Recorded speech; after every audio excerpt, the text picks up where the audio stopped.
Hello and welcome to the Hooniverse and to a brand new video. Now, humans are forever aspiring for greatness, the best of humanity striving forward through time, developing technology, travelling and exploring. And in the Doctor Who universe, there are humans in some form present at the very end of the universe. Indomitable. But what if you didn't like the way the world was changing? You wanted to not change and adapt, but insist on purity and a desire for money. The beauty on the outside rather than that within. Well, Lady Cassandra O'Brien Delta 17 was that human. A human who had such love for herself it turned her into nothing but near transparent skin with a face, stretched thin over a metal frame. A brain in a jar of chemicals preserving the mind for untold years, as she strived to be the thinnest and most beautiful and in doing so, lost everything that made her remotely so. A mind that strived for nothing but herself and the riches to maintain such looks through countless cosmetic operations. The story of 2005 Doctor Who's first original villain isn't about invasion or the conquering of worlds. No, it's about murder, forgery and deceit, and the terrifying lengths a person will go to feel loved. It's a tragedy, and there's more to Cassandra than meets the eye. So, this is the history of Lady Cassandra O'Brien Delta 17. Now, according to universal sources, the biography of Cassandra is a well-guarded secret by lawyers, toxicity and murder. No one has ever lived long enough to piece together and publish the full story. One lady known as Vox B. Macmillan gathered much information before her mysterious death by fountain pen. Now, originally an American boy, Cassandra was actually born as Brian Edward Cobbs in the ruins of the Walsall Apology in the old calendar year of 4.99/4763-A-15. According to Cassandra, her father, a Texan, and her mother, who came from the Arctic desert, were the last to be buried in Earth soil before humanity fled when solar storms ravaged the planet. Vox B. Macmillan commented that any claims of her parents being lords and ladies or Eskimos appeared to be blatant lies. Cassandra claimed to have grown up as a little boy on the edge of the Los Angeles crevasse, and later evidence suggests that Mr. B. E. Cobbs registered as a security guard at Climb Enterprises in the OC year A-32. Now, 2 years later, a Miss B. E. Cobbs married Henry Climb, the billionaire owner of the company. Harry was found dead 6 months later, having apparently fallen 5 times on his own garden rake.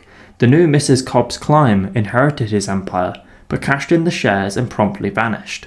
In the old calendar year A-60, the thumbprint of Mrs. Cobbs Climb was found on the body of a murdered punter at the Linkladen Bordello on the lawless border world of Rit. Now the Bordello's madam, and going by the name Kitty Gillespie, she vanished that night and was last seen boarding the shuttle to Sant's World. 20 years later on Sant's World, she first used the name Cassandra. She worked as an actress, Cassandra Hoots, and appeared in various B-movies such as Mind My Legs and Run Betty Run. Cassandra married the studio boss, Ivan Cannabone, and following Cannabone's death, beneath a falling piano, became head of Cannabone Pictures. The same year, something strange happened when the original Brian Cobbs resurfaced as the star of a musical biopic, Look at Me Laughing. The reviews were terrible, and following the mysterious deaths of 15 critics and 2 surgeons, Brian was never heard of again. Now fully embracing herself and transition as Cassandra in the old calendar year B-01, Cannabone Pictures collapsed and Cassandra fled Sant's World in steerage. Now Vox B. Macmillan believed that this is what prompted her later collection of poems, Forlorn and Lonely, Sitting on a Box of Chickens. Her title was a complete invention. It was claimed by Vox B. Macmillan that the Delta 17s appeared nowhere in Burke's Extrapolated, while there was evidence that the lady was purchased for 50 Klim at the Instant Royalty Bazaar. She was later seen consorting with the 1,000-year-old Prince Regent Lucius at the 15th Pylomeric Games, and marriage soon followed. However, a terrible gliding accident soon befell the entire Lucius family, leaving the Princess Cassandra as the only living heir. Years later, at a drinks party for the ambassador of Thrace, she was approached by a pale man with patterns on his skin. He told her she was beautiful before dying at her side. Now this memory would stay with Cassandra the rest of her life, as this was the last time someone ever admired her beauty. And at this point in the universe's history, humans had travelled the cosmos, space, far and wide, and as the Ninth Doctor put it, so many species, so little time. with variations and evolutions of humans appearing throughout the universe, from cross-species to natural selection taking effect. What it meant to be human had changed. Obsessed with beauty and purity, her life was extended through a series of 708 plastic surgery operations, until she was nothing but a piece of skin stretched onto a wire frame with eyes and a mouth connected to a brain in a jar below. The skin had to be constantly moisturized to keep it from drying out. She was guarded by attendants who sprayed her regularly with patented moisturizing formula kept in canisters, but they also served as soldiers when they filled the canisters with acid and killed those who tried to harm her. By the year 5 billion, Platform 1 was in place to witness the destruction of Earth by its expanding sun. Cassandra was a guest for this event and presented gifts to the alien guests, including an ostrich egg and a classical jukebox, which she called an iPod. Cassandra used metal spider robots to infiltrate Platform 1's computer systems, and the android adherents of the repeated meme to direct attention away from herself as the spiders sabotaged the platform's sun filter. Her original intent was to create the appearance of a hostage situation and collect compensation, with it not being apparent that she was the hostage taker, to fund further surgical procedures. At this time, the Ninth Doctor and Rose Tyler visited Platform 1. Rose was disgusted by Cassandra's narcissistic claims of beauty and purity as the last human, and called her a bitchy trampoline. Now, in retaliation, Cassandra had Rose knocked unconscious by the adherents and locked into a viewing gallery with a sun filter programmed to descend, leaving her to be incinerated. Now, Rose was only saved in time by the Ninth Doctor, who then deactivated the adherents and uncovered Cassandra as the saboteur. With our plan exposed, Cassandra considered having her surgeons spray the Doctor with acid, but instead she ordered her spiders to deactivate Platform 1's shield, then teleported off the station, leaving it to be consumed, eliminating both the evidence and allowing the shares she held in the guests' rival companies to triple. However, the Doctor reset Platform 1's systems, saving the station, and also reversed the teleportation feed concealed inside the ostrich egg, bringing Cassandra back. In the heat and without her assistance to moisturize her, Cassandra's skin dried out, stretched, and exploded, appearing to kill her. However, the brain survived, and the skin that perished was taken from the front of her former body, so a new thin body was made stretched over the metal frame, the skin from the back. 23 years later, Cassandra was living on New Earth, hiding in the basement of a hospital run by the Sisters of Plenitude, where she was tended to by Chip, a clone she had created based on the man who called her beautiful all those years ago.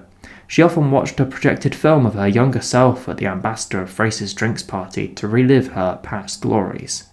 Now, when one of her metal spiders discovered Rose and the 10th Doctor were on New Earth, Cassandra lured Rose to a hiding spot in the basement of the hospital and used the psychograph to transfer her consciousness into Rose's body, allowing her old skin and brain to perish in the process.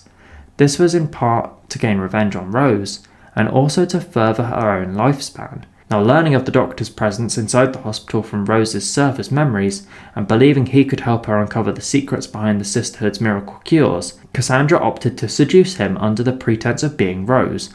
She made a point of sexualizing Rose's appearance in the mirror and concealed a noxious perfume in her cleavage before meeting up with the Doctor in Ward 26. Her impersonation of Rose was honestly rubbish, with a posh accent, a poor imitation of rhyming slang, and an advanced knowledge of futuristic technology. In the end, however, it was her lack of compassion that gave her away to the Doctor, when they accessed the hospital's intensive care unit and discovered human clones were being used as lab rats for the Sisters' research and medical cures.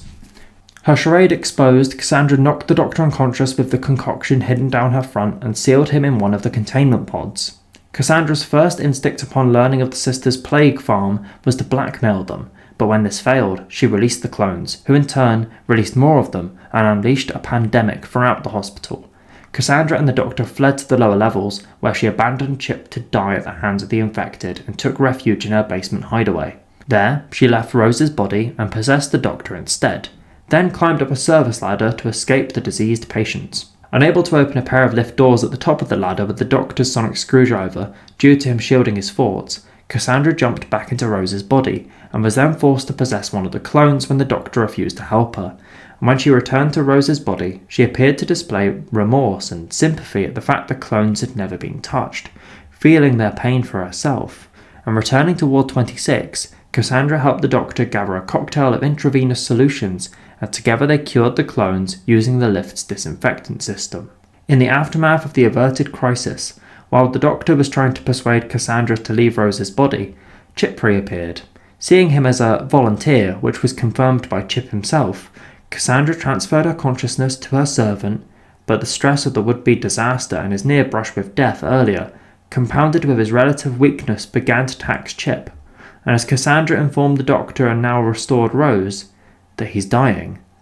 Though the Doctor offered to help Cassandra survive, she decided that it was finally time for her to die, rather than continuing to extend her life further. As a final request, the Doctor and Rose took her to the party where she had been told she was beautiful, and in Chip's body, Cassandra told her past self she was beautiful, before dying in her past self's arms. Lady Cassandra O'Brien. Delta 17. The story of the self-proclaimed last human who through vanity and acts of selfishness caused misery for many and profited at their expense. Was she evil? Perhaps. Or just lonely, feeling unloved and lost.